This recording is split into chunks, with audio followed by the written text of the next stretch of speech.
Well, good evening, ladies and gentlemen. A little bit late being here. Daniel's having trouble with his computer.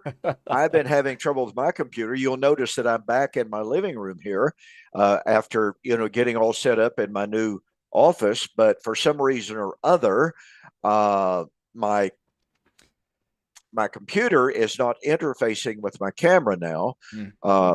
If I'm not in Zoom, the camera works. If I'm in Zoom, the camera is not interfacing. So I don't know what in the world the trouble is. I'm going to go talk to a tech tomorrow, Yeah. see if I can get that worked out because Preston's too much of a dummy to figure it out myself. I don't know what to do. For me, we had a major Windows update and a Zoom update, and it just messed up everything. My Logos updated as well, and the toolbar went over to the side. I had to move it back to the top, and Zoom tries to open up all these new apps now for some reason, and Yeah, I saw it's that. Yeah, it updated mine as well. and it Uh, always have to go in and reconfigure all my microphones and everything whenever that happens. So oh well, but we're here. yeah, we are here and glad you could join us, ladies and gentlemen. Appreciate you being with us here on Two Guys in a Bible on Fulfilled Radio, a voice you can trust. We want to get back into. We've been discussing last week. We talked an awful lot about how should we then live, which is obviously a critically important subject. So this week we want to get back to our study, the in-depth exegesis concerning the Messianic temple. Now we spent some time on Isaiah 65 a couple of weeks ago, maybe 3 weeks ago now, since we've been gone for the holidays a good little bit. But nonetheless, it's good to go back over some of the territory that we've covered because it has been a little while. What we acknowledged is that Isaiah 65 does not mention specifically the Messianic temple. Now, I keep going back to this hermeneutical fallacy, Daniel. I have encountered this fallacy 2 or 3 times today. I mean, there's this one guy, especially on my YouTubes. Now, the things that he has admitted to are really, truly fatal. Okay. He has admitted that the most holy place of Hebrews chapter 9 represents heaven. Now he turns around and denies that heaven is the new creation of Revelation 21. I don't know exactly how you could get that, how you could come to that position, but his argument is Revelation 21 does not use the specific term, et cetera, et cetera, et cetera. And I'm just like, oh, wow. And so he appeals to the fact that in 2 Corinthians 5:17, Paul says, if any man is in Christ, he is a new creature. Behold, all things are passed away. Old things are passed away. Behold, all things are become new. So he says that's one new creation, but Revelation 21 is talking about a totally different new creation. I, as I've said many times, the Well, desperation of people to maintain their futurism is literally staggering. so in Second Corinthians 5, you quoted that just then. Let me go. I'm just going to go look at it just to make sure I'm not misremembering it because I think that's a pretty powerful point. So he says, if anyone is in Christ, he is a new creature or a new creation. Katisis, right? I think. Catesis. Yeah.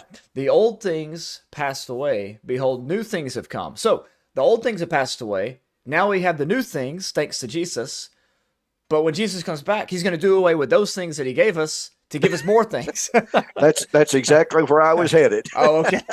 No, that's fine. Yeah. I mean, because that's the point. Yeah. I mean, the old creation has to pass away in Revelation in order to bring in the new. So if you're going to say that 2 Corinthians 5 is now, then that Right. must be the old creation that's done away. Yeah. Uh, to say that some of these people are not thinking, they're reacting because their future, they can see their futurism crumbling before their very eyes and going up in smoke, melting, whatever term you'd like to say. Yeah. So all of a sudden they come up with these ideas to say that the new creation in Revelation chapter 21 is different, radically different from The new creation of 2 Corinthians chapter 5 is the same as saying, okay, you therefore are no longer strangers and pilgrims, but fellow citizens of the saints and of the household of God, being built up a habitation of God through the Spirit. Okay, there's the temple of God being built. Yeah. 1 Peter chapter 2, verse 4 and following. You therefore as living stones are being built up, a spiritual house. Well, Revelation has not a temple, but God is the temple. And we are the temple. So saying that the new creation in Revelation 21 is not the new creation of 2 Corinthians 5 is like saying that the temple of God in Ephesians 2, 1 Peter chapter 2, is not the same temple of God, the tabernacle of God that comes down out of heaven. Yeah. I mean, it's really amazing. And that ties in beautifully with creation, because in Hebrews 9 he says that not of this creation, that is to say, not of this building. And so he's dealing with an old creation and a new creation in Hebrews 9. In his case, an old covenant and a new covenant, which, when you go back to Hebrews 1, it's very easy to read that language as talking about the literal heavens and earth. But Yeah. when it's defined later on in the book for you, like in chapter 9 and in chapter 12, and even in chapter 13, Jesus Christ the same yesterday, today, and forever, you see he's talking about covenant there and not physical creation. And so that connection there between 1 Peter 2 and Hebrews 9 and 2 Corinthians 5 and Revelation 21 is pretty hard to deny, unless you're talking about a dismantling of the church or of the body of Christ at the end of time. As Max King used to say, why would Jesus Christ come again to destroy what he died to establish? And that's what it really gets down to. Yeah. That's some of the kind of things that I struggle with mightily in my own personal eschatological struggles.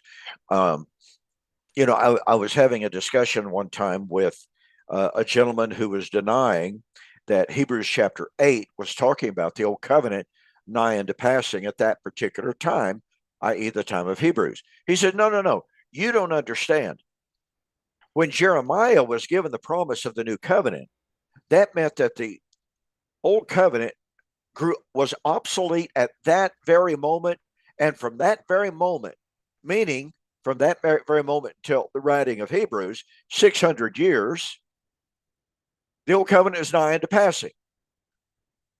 And I said, and he went ahead to say, he said, anytime you have the promise of the new, that means that the old has to pass away. I said, oh, so in other words, what you're telling me is, and it back to the point that you made there a moment ago. So what you're saying is that the new creation of 2 Corinthians chapter 5, since it's looking forward to the new creation, that means the old creation of the church has to pass away and has been nigh unto passing for 2,000 years now. Yeah. And total frustration on his part. He says, you just simply don't understand. I said, well, I understand the argument you're making. I'm just seeing if you're going to be consistent with that argument. Right. But of course, the conversation was over at that particular point. Yeah. I was going to say, going back to what you're talking about a moment ago with something's not, if a specific word or phrase isn't used in this passage, then it can't possibly talking about that. It's like the people that make that argument have never heard of synonyms before. Yeah. And so when you read Revelation 21 and 22, or when you read Isaiah 65 and 66 is what we were talking about specifically, you say, well, there's no worse the temple in Isaiah 65. Well, I don't really understand the argument, Don, because when you get to Isaiah 66, it's the very passage that Stephen quoted to critique the temple, the sort of the corruption that was within the temple and the religious lead of his day. So I don't really understand that argument that you cited a while ago. Well, the argument is called argumentum ad desperatum. Yeah. It's not a logical and it's not an exegetical argument. It is grasping at straws, just like this individual that I've been involved in discussing on YouTube for so long now. He shifts and he switches and he changes and accuses me of misrepresenting him. Of course, he fails to understand that I'm copying and pasting every word that he says. Yeah. And so all I have to do is go back. Now, wait a minute. Here's what you said. on the following date. Now you changed, and now you're denying that very thing. For instance, I argued that the present participial form and the present tense forms in Hebrews chapter 9, 6 to 10 demand that the temple and the cultus was still operative at the time that Hebrews was written. Yeah. Well, he introduced and made a big, big point of heterosis. Well, according to Bullinger, heterosis is used not only when you have a singular form of a word that is actually speaking of plurals, or a plural form of a word that is actually used in reference to a singular. That's very, very important to understand. Pardon me. But Bullinger also points out that heterosis is used when certain Greek tenses are put in a certain tense when in fact a different tense is intended. Now, we would express something like this. We would say in the Greek that there are about 11 or 12 different nuances of the present active indicative. One of them is historical present. Well, heterosis would suggest, as Bullinger is saying, that when you have a historical present, it's an event that was in the past and is recognized as being in the past, but the people being represented are presented as speaking in the present active indicative. Like when you're doing writing and you say, Paul says, exactly. This. Even though he said it 2,000 years ago, you say Paul says. Right. Exactly. That's exactly how heterosis is used, or again, to use the more technical Greek term, a historical present. So go ahead. Oh, I was going to say, so heterosis would be like in Ephesians 2 when he says, but in the ages to come. There's only a this age and an age to come, not an ages to come, but the plural there is emphasizing the eternality of that age, right? Exactly. Or like with Jesus, he says, if you love me, keep my commandments. But then he says commandment, singular throughout. And the plural form was maybe to invoke the idea of the 10 commandments and then summing them all up in that one, you love your neighbor as yourself, or something like that, I guess. That's exactly right. And it's a very, very common journalistic practice, both in the Old Testament and in the Greek. John Collins, in his commentary on Daniel, for instance, calls attention to the use of heterosis in the book of Daniel. Scott McKnight, commenting in his commentary on Colossians, calls attention to the use of heterosis when Paul said new moons and Sabbaths, plural, in Colossians chapter 2:17. He said the plural is probably used for emphasis sake, not to single out, in this case, a single particular Sabbath, but he's using it for the force, for the impact. And so scholars have recognized the use of heterosis. So anyway, this fella, when I was emphasizing the present tenses, present participles, and present actives in Hebrews 9, he posts, well, you have to understand heterosis and that the Greek tenses don't always mean what they seem to be saying. Well, I countered with several arguments, all of which blew him away. Then he came back and said, we have to understand how important the Greek tenses really are. And that's especially so in Hebrews chapter 9, 6 to 10. And he said, and yes, I was making light of the Greek tenses. I was using some irony. I was trying to be, smart, all this kind of stuff like that. And then, okay, after saying, yes, the Greek tenses mean something, like 2 days later, he posts again emphasizing heterosis. So that's the kind of guy I'm dealing with. In fact, in response to his very last post on that, I said, okay, wait a minute.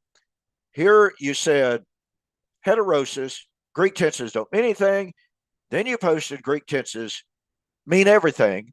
And now you're posting translations to indicate that the present participles don't mean anything in Hebrews. I said, so which of your postings should we believe? I said, you're literally all over the map. Now, folks, we say all of that to emphasize the fact that in passages like Hebrews chapter 9, we have to approach any passage, not just Isaiah, not just Hebrews 9. We have to approach all passages with a solid hermeneutic, with solid logic, with proper exegesis. And I've got to share an anecdote with you. A print shop that I use here locally, wonderful people. They're very good friends of mine. And they are not what I would call overly religious. You can tell they've got a very strong belief. But I went in there one day to have them do some printing for me. And the woman asked me, she said, Don, because I've had them print some of my smaller books for me. And they always keep some for themselves, by the way. And they always tell me, they said, we're stealing a copy of this. That's no problem whatsoever. Okay. So she says, Don, would you mind meeting with Robert and me? We've got a really bunch of Bible questions that we would love to ask you. And of course, naturally, I said, absolutely not. I'm not willing to meet with anybody because I don't believe in evangelism anymore. Oh, boy. Oh, I know. It's so silly to hear some of the detractors of covenant eschatology. But anyway, I said, look, anytime you're ready, let's go to lunch together. And I said, just clear your afternoon off because we'll just have a really good time. And so we did. We got together and we spent almost 4 hours together. And they had questions about given text, some of which I'd covered in my books and what have you. And I said, look, the one thing that I'm key on is proper hermeneutic. And she goes, the proper what?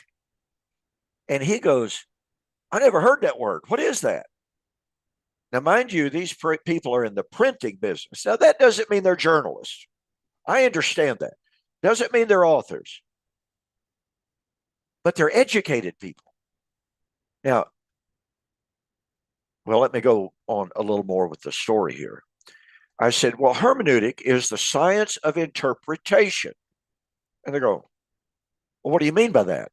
I said, well, anytime we approach any given text, we have to ask ourselves who, what, when, where, why, and how. And there are subdivisions, sub-questions under each one of those. Who wrote it? Who's it written to? Who's it written about? So I just kind of went down the list of journalistic questions that it's proper for us to ask anytime we are reading an ancient biblical text or if we're reading the newspaper. And I just told him, I said, if you'll pay attention in the first 2 paragraphs of every newspaper article, it's going to answer who, what, when, where, why, and how. And so I talked about it a good little bit. And she goes, okay, time out. I said, what? She said, Don, did you know I have a degree in journalism from Stanford University? And I was like, really? Well, how cool is that? No, I didn't know that. And she said, did you know I have never heard those questions in all of my education? And I was going, okay. Now look, a degree in journalism from Stanford, and they never taught you to ask who, what, when, where, why, and how, or when you're writing to lay out who, where, who, what, when, where, why, and how. She said, I've never heard of asking those questions until this moment of time in my life. I remember specifically hearing that in the 3rd grade. Our teacher wrote those questions up on the board. Who, what, when, where, why, how, and how many. I think was another one he put. Exactly. Yeah. I mean, I was literally stunned. Yeah. And she goes, I don't know what to say, but she said, it makes so much sense. She said, when you talked about answering those questions in the first paragraph, newspaper reporters doing that, she said, I knew immediately that's what you were saying. It's just that in all of my education, it was never framed like that. I said, well, you need to ask for a refund. Good luck. Yeah, good luck with that. Oh, boy. Okay, so with that backdrop, ladies and gentlemen, we come to Isaiah 65. Now, remember, our overall umbrella subject here is the Messianic temple. And remembering some of the things that Daniel said a few moments ago, and that is some people who say, well, I don't see the word temple in Isaiah 65 at all. Well, do we find the holy hill or this mountain? Well, in a Jewish mindset, when they're talking about Mount Zion, when they're talking about the holy mountain of God, that is the Messianic temple. Those are synonyms, synonymous concepts. And so when Isaiah 65:25 talks about there being peace on Mount Zion or on the mountain of God, that is the Messianic temple concept.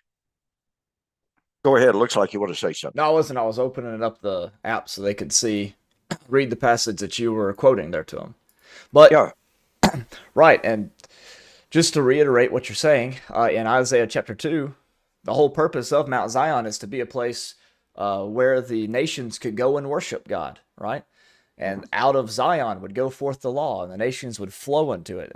And then, of course, as we talked about a few weeks ago, this theme of the mountain appears again and again and again in Isaiah. In fact, I remember a wonderful chart. One of the most powerful charts I ever saw that just made a lot click for me was Max King's chart and his debate with Gus Nichols, where he had the mountain and he had all the mountain passages in Isaiah, and then it had Hebrews 12 out beside it. You have come to this you mountain. have come. And it had all the blessings underneath, I think, resurrection and the Messianic banquet, and like we're seeing here, new creation. So it's powerful. And if you read Isaiah 65 in a vacuum, you should still see the theme of the Messianic temple. But if you read it within the context of Isaiah, then you can't help but see the Messianic temple because of how that mountain motif was established in the very first 2 chapters of the book.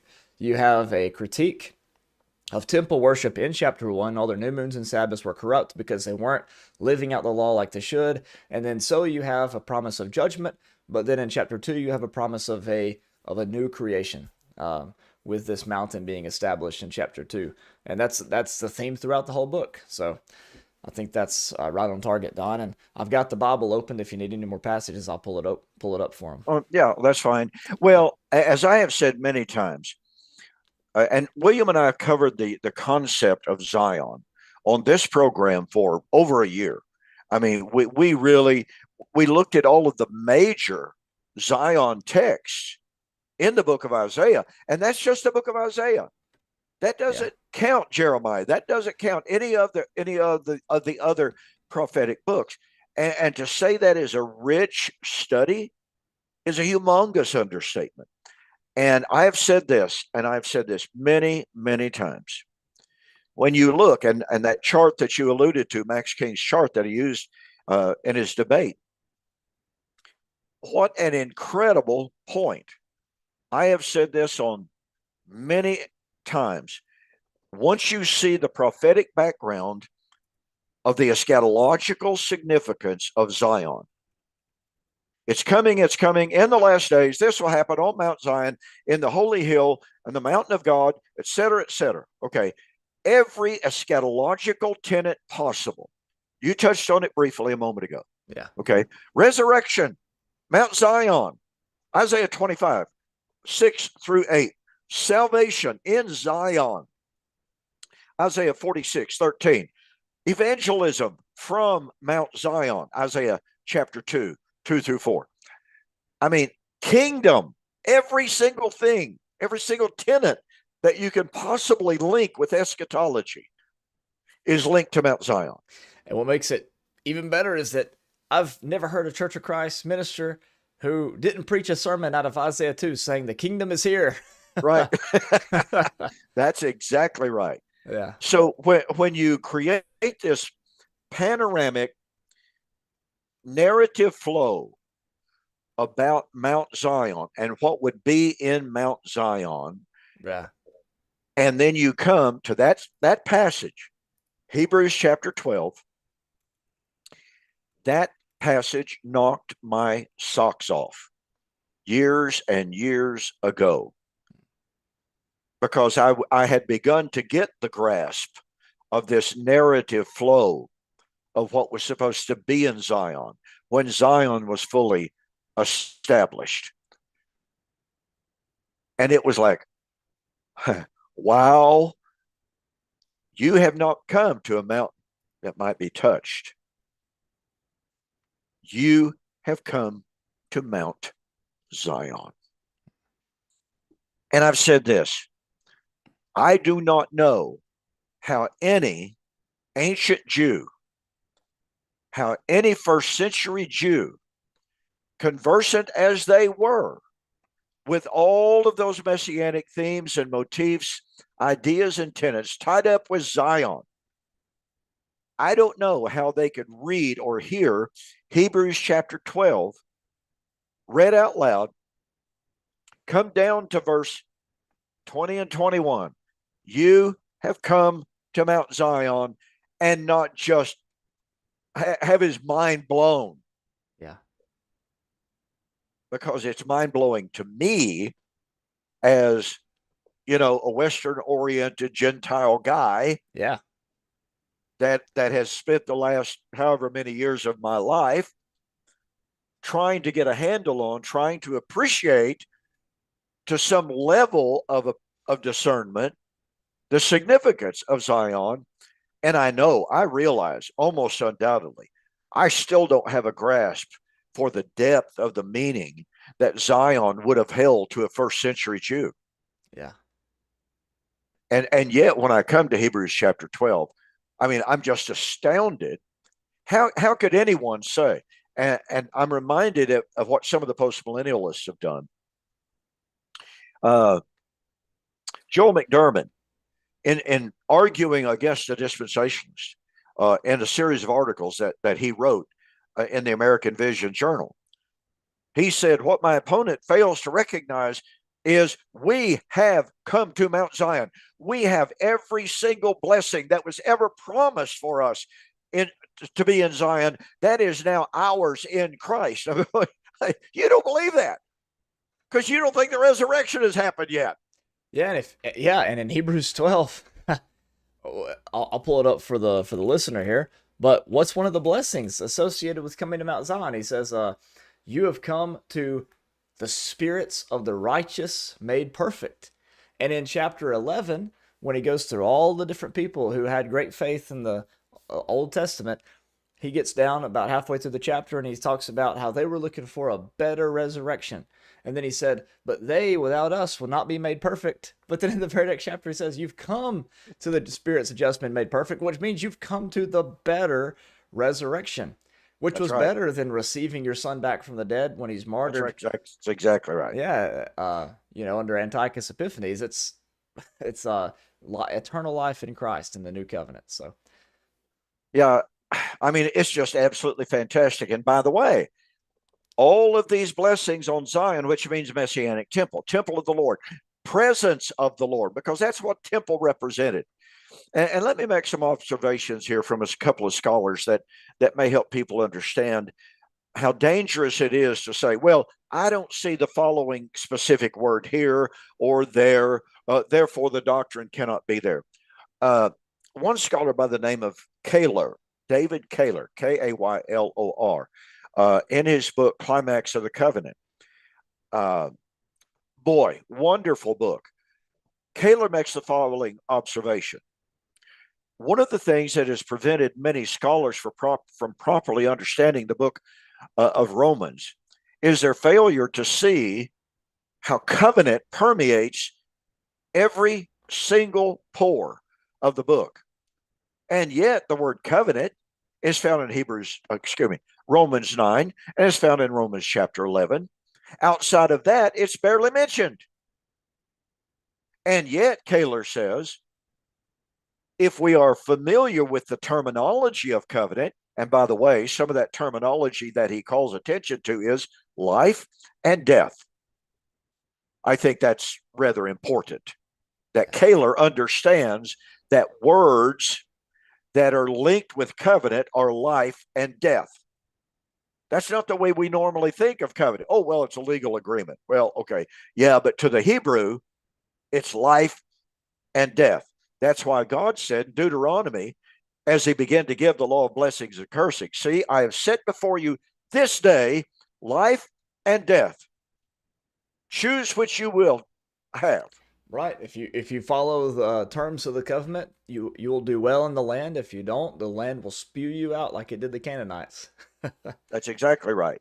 Yeah. So I just thought that was very significant that we have a scholar of the repute of David Kaler saying, look, folks, just because the word covenant does not appear on every page or every other page of the book of Romans does not mean that covenant is not there. It's everywhere. Yeah. N.T. Wright makes somewhat the same comment when he's talking about the temple. He said, some scholars seem to think, and he obviously doesn't have us in mind, but he says some scholars seem to think that unless we find certain specific words linked with temple, that those concepts are there. But he said that's the farthest thing from the truth. He said when the Jews thought of temple, they thought David. They thought Davidic kingdom. They thought kingdom. They thought life. They thought covenant. And he gives a big long list of things that to the Jewish mind, and one of the things that the Jewish mind thought of automatically that was resident in their thought process when they looked at the temple was marriage, because God was married to Israel.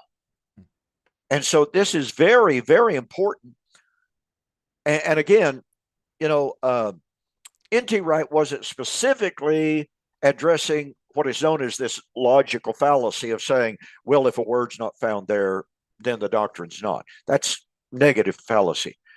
But he was nonetheless addressing it when he says, no, we don't have to have a given word, a specific word. So it's very, very important for us, ladies and gentlemen, when we come to Isaiah 65, when we read about a new Jerusalem, guess what that is? That's a new temple, because temple and Jerusalem go hand in hand. They are literally Siamese twins, ideologically, theologically, covenantally.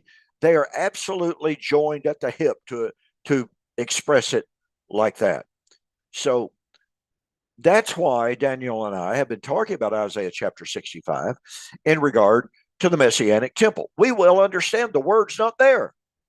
We also understand that it's not important or necessary for the word to be there, for the doctrine to be present, because all of the things associated with covenant, all of the things associated with temple are found in Isaiah 65.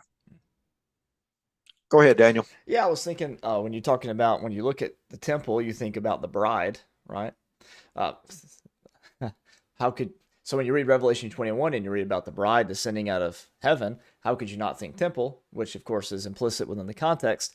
But then if you read Ephesians 5 and the marriage between Christ and the church, how could you not think temple, right? So to try to say this is one kind of temple and this is another kind of temple, this is an earthly Jerusalem, this is a heavenly Jerusalem, this is this, it's just, it confuses the whole matter instead of allowing the New Testament authors to be consistent as they were being throughout. It wasn't two different kingdoms, two different heavens, two different natures. It was all the same nature. It was just a revealing of that nature over a 40-year period of transition between the Old Covenant and the New Covenant. And so whenever we come to Isaiah chapter 65, we might not read that specific terminology, but when you're talking about God permitting a nation to seek him that wasn't allowed to seek him before, and then turning away from the nation with whom he previously had a relationship with and opening up the doors to new, that's all talking about covenant, right? Mm-hmm. The fulfilling of the old covenant and then opening up of a new covenant. And that's how the New Testament authors understood those passages, like in Romans chapter 10, and similarly, in a sense, in Acts chapter 15 with James' reference to Amos, right? This opening up the door to the Gentiles signified a new covenant, a new tabernacle, a new kingdom. So I don't think you can really get away from that unless you're just being super picky about vocab words. Well, and I think that's happening in an awful lot of cases. People want to become overly selective, overly specific in regards to the use of certain words because they know Right. that if they cannot find those given words, then their doctrine is falsified. Sure. But that's a completely false type of hermeneutic, and it's certainly not to be found anywhere in any standard work of hermeneutic. It's just fallacious. That's all there is to it. Yeah.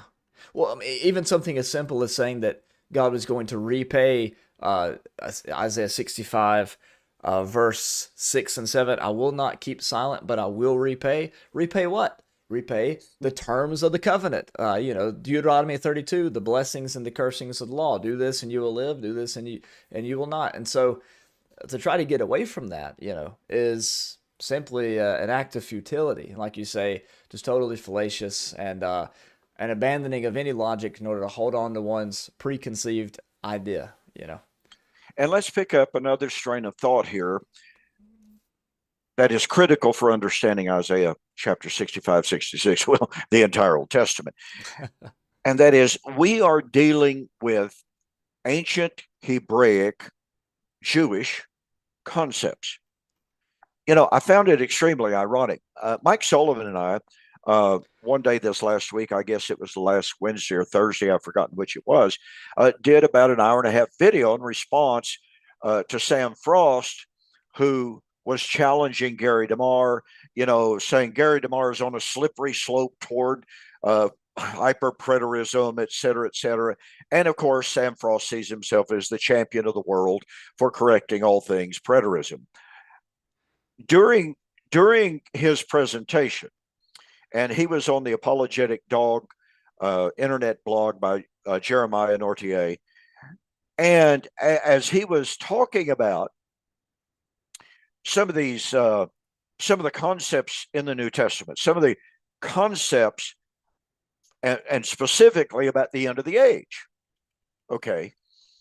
He was saying and insisting that the end of the age of Matthew 24, verse 3, is the end of the current Christian age. That's what the apostles were asking about. Pardon me. And he goes on and on a little bit, and he says, you see, we have to understand this is all purely Jewish stuff. And I just about rocked back in my chair when I heard him say that the very first thing. Because Sam Frost doesn't really like to talk about, quote, Jewish things, unless he takes them completely and totally out of context, as he was doing in Matthew 24, and as he does Isaiah 65, by the way. He says Isaiah 65 foretold certain things that never came to pass. Therefore, John picked up Isaiah chapter 65 and altered it and turned it into something that it never was. Now, how's that for a new theology for you? Yeah. Okay, so anyway, his emphasis was, this is all just good Jewish stuff. Well, on the blog that Michael and I did, I pointed out how Sam's admission about the end of the age was all just purely good stuff or Jewish stuff. I said, well, let me just say amen and amen. But here's the problem with Sam Frost. Something that he did not share with his viewers is this. The Jews only believed in two ages. They believed in what they called this age, which was the age of Moses and the law. They believed in the age to come. And by the way, in the first century, they stopped calling it simply the age to come. They started calling it the age about to come. Now, I think that's rather significant. Why did they do that? Well, they did it because they had a pretty good idea of the appointed time of the end from Daniel 2, Daniel 7, Daniel 9, and Daniel 12. They had a pretty good idea of what the appointed time of the end was. They didn't know the day and the hour. Yeah. But they most assuredly knew the kingdom Right, especially when you have people born in or people living and serving in the temple in 4, 5, 6 BC who are told by an angel, "You will not die until you see the Lord's Messiah." You will not taste death. Yeah, yeah, that's right. That's right. Oh, I got to tell you this story. I got to tell you this story. This was beautiful. My wife and I were on our way to Branson, Missouri on one occasion, and we were up there to visit my brother as well.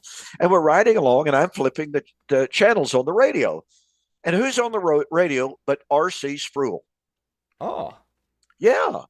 And I hadn't heard him in a long time. So I thought, oh, okay, cool. And so he is reading from Luke about what was the guy's name? Zechariah. Is that right? Is that the one, or is it Zephaniah? Hang on, No, in the temple there. always get them. Can always get the two backwards. I do too. I do too. There's Anna, and then there's that dude. Oh, Simeon. There we go. Simeon. There we go. Okay, so Simeon takes the child, lifts him up, and says, "He is set for the rise and the fall of many in Israel, and the Lord has shown me that I would not taste death until I see the salvation of Israel." Yeah. And R.C. Sproul says, "See, folks, that is inescapable." Simeon knew that he was not going to die until he saw the Lord. And Daniel, I'm a mind reader, but there was all of a sudden, there was and a long pause, because I knew very good and well in R.C. Sproul's mind, he was going, well, wait a minute. Jesus also said there's some standing here which shall not taste of death until they see the Son of Man coming in his kingdom. I just know. Now, I don't have any way to prove this. Okay. Yeah. It's speculation, but it seems so obvious to me because there was an obvious stutter. As he said that about Simeon, yeah, you could see the gears. I mean, on the radio, you could see the gears turning, going, uh-oh. Well, didn't he sit down at a conference table with Max King and others? Yeah, that's right. I didn't know if you were involved in that or not, but no, I was not able to be there. I wish I could have. Yeah. So anyway, that little. So he knew about it though, you know. So that very argument may have been articulated at that table. Who knows? It may very well have been. So now I allowed myself to get off track by telling that anecdote. What was I saying? But I had to tell that anecdote because that was just it. I turned to my wife and I said, "Did you just hear that?" And she thought the identical thing that I did. She really did. Yeah. Okay. I cannot believe I forgot what it was. Actually, I can't believe that. Oh, let's see. Yeah, I don't know how you got on that one. Luke chapter 2. Yeah. Blame me. I must have said something. Yeah, I'll blame you for it. Okay. So anyway, back to Isaiah chapter 65. When we come to this chapter, we cannot read it in isolation from the rest of the book. That takes too long for us to do that tonight, obviously. But notice some of the really, really important points. We'll spend the time to set the context that brings us right up to verse 25. In Isaiah 65, 1 and 2, the Lord said, I've spread out my hands all day long to a gainsaying disobedient people. Would not hear me. But he said, I've been accepted by those who had not heard me. I've been accepted by those who did not call on me. Now that's paraphrase, obviously. But here's the point. God spread out his arms to a gainsaying disobedient people. That's Old Covenant Israel. As a result of their rejection, God called a people to him, the Gentiles, who had never known him. Now remember, he's talking about Old Covenant Israel here. So God says, on the one hand, Israel rejected him. On the other hand, he was going to call another people to him. That's the calling of the Gentiles. Now, folks, in Romans chapter 10, 21 and 22, Paul, justifying his ministry to the Gentiles, quotes verbatim Yeah. Isaiah 65, 1 and 2 to speak of Israel's rejection of the gospel and the calling of the Gentiles. So, what did Paul apply Isaiah chapter 65 to? Israel, his ministry of the first century generation. Now, let's discuss a little more hermeneutic at this point. Men such as Richard Hayes, N.T. Wright, R.T. France, and others remind us that in the ancient Hebraic world, now, these scholars, I think it was Richard Hayes himself who invented the word metalepsis. The principle and the practice was in the first century and before that. What in the world is metalepsis? Well, metalepsis is known, and by the way, I've got a whole raft of scholarly citations documenting where this has been widely recognized in scholarship for a long time. It is widely recognized across scholarship today. This is not something that preterists thought up, okay? That's important that you understand that. Metalepsis was known and practiced in the first century when a speaker or a writer would quote from part of a text from an Old Testament context. It was understood that they had the entire context in mind. They were not cherry picking, as too many preachers today do, by the way. No, they believed in comprehensive context. But for time consideration, they didn't feel it necessary to quote the entirety of Isaiah 65 when Paul quoted Isaiah 65, 1 and 2 in Romans 10, 21 and 22. Okay? Now, our dispensational friends make a huge error in this regard. In Isaiah chapter 61, the Spirit of the Lord is upon me. He has anointed me with the Spirit, that I would proclaim good news, glad tidings, to set those who are in prisons free, etc., etc., to proclaim the acceptable year of the Lord and the day of vengeance of our God. Now, that's Isaiah 61.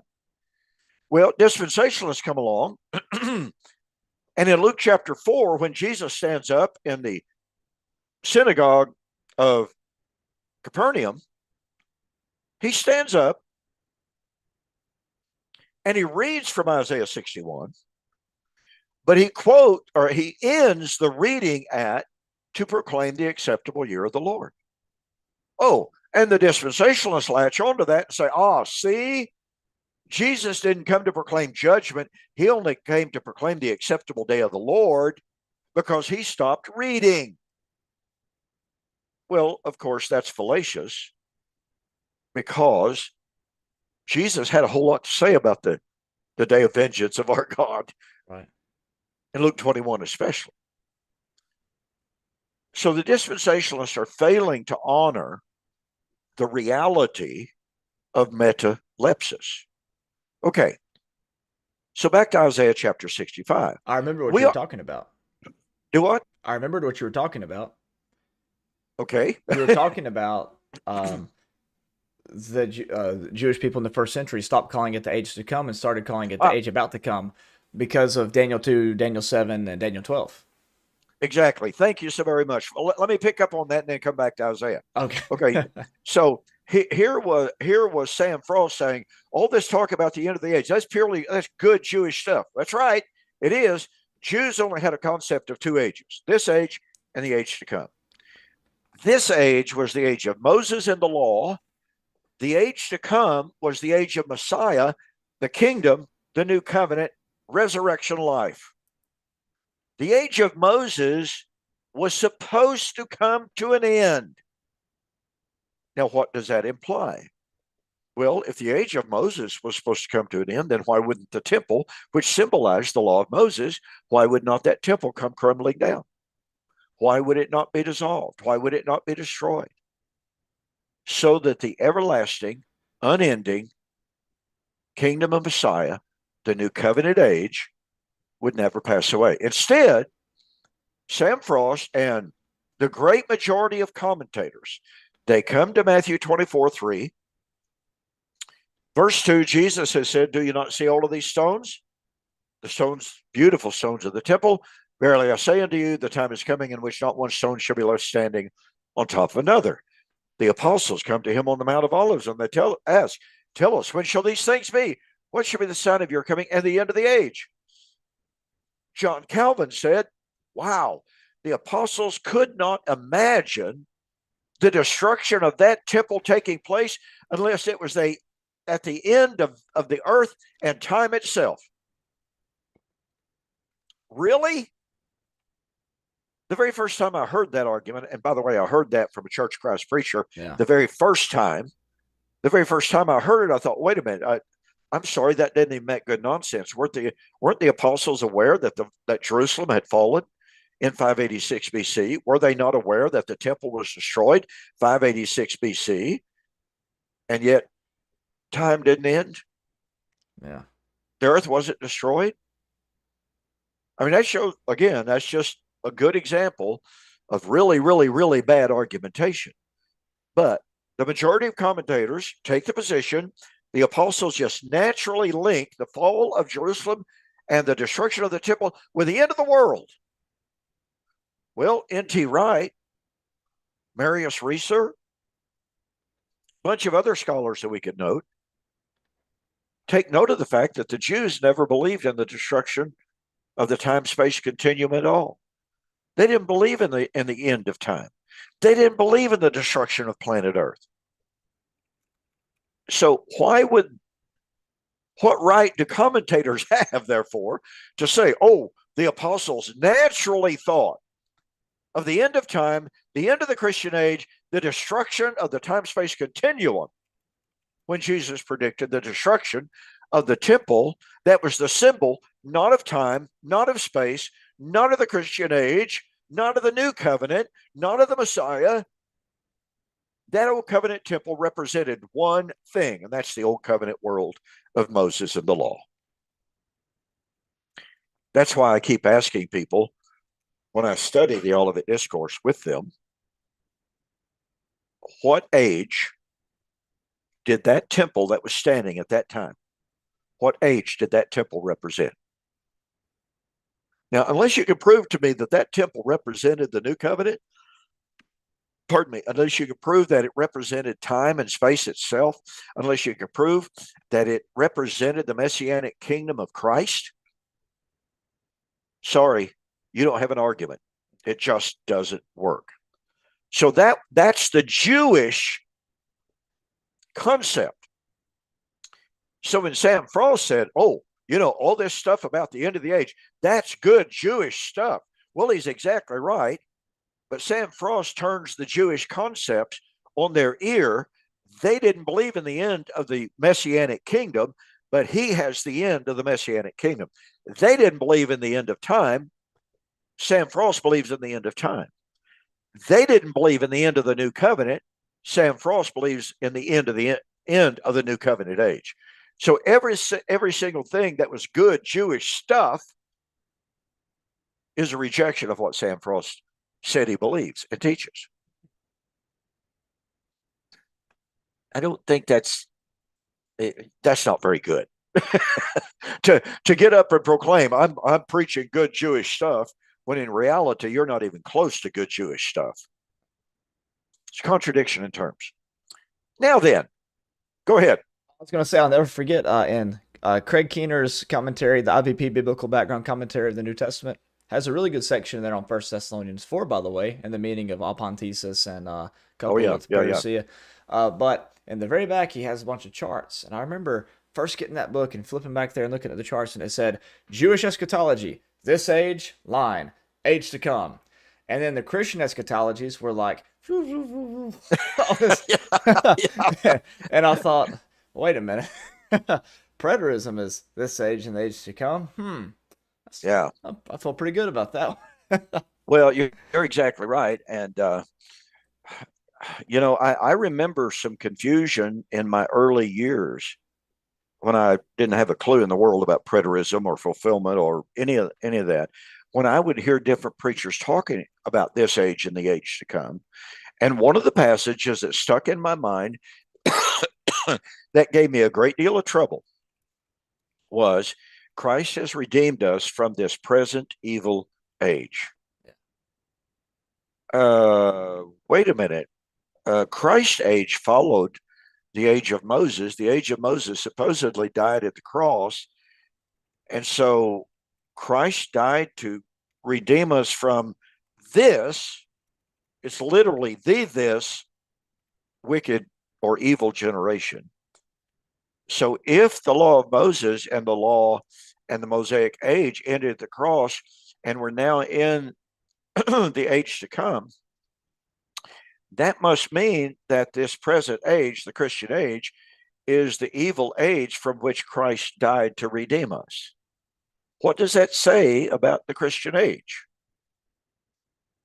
That's not a very complimentary concept to consider the Christian age this present evil age. Of course, at the same time, you understand, I think this very well as well, Daniel, and that is I would say most evangelicals today, when they go to Ephesians chapter 2, and where Paul talked about the God of this world, the God of this age, literally, they say, yeah, see, Satan is still the God of this age.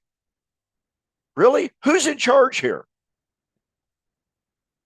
Did Christ, John chapter 12, 31 and 31, 30 and 32, Jesus said, now is the God of this world judged. Now is the God of this world cast out. Evidently, he didn't mean that if he's still the God of this world. I have a problem with that. But evidently, traditional eschatologies don't. Well, actually, they do. They just don't like to talk about it. Look like you had something else to say here. No, I was thinking about some of the conversation going on in the comments. I'll clue you in on that later. But I was thinking about how I was taught growing up, Hebrews 2:14, he destroyed him who had power over death, that is the devil. Yeah. So that's the whole idea that Satan had been defeated wasn't much of a big deal for me because that's what I've been taught forever and ever, But I'll clue you in on this other stuff here after the program. It's already 7:02 if you want to go ahead and sign us off, and we'll hop back in next week.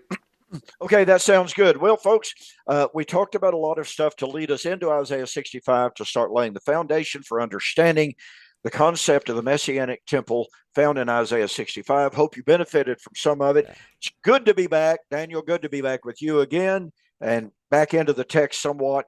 And folks, be sure to join us next week. Thank you for joining us here on Two Guys in the Bible on Fulfilled Radio, a voice you can trust. With that, I'll say good night and God bless.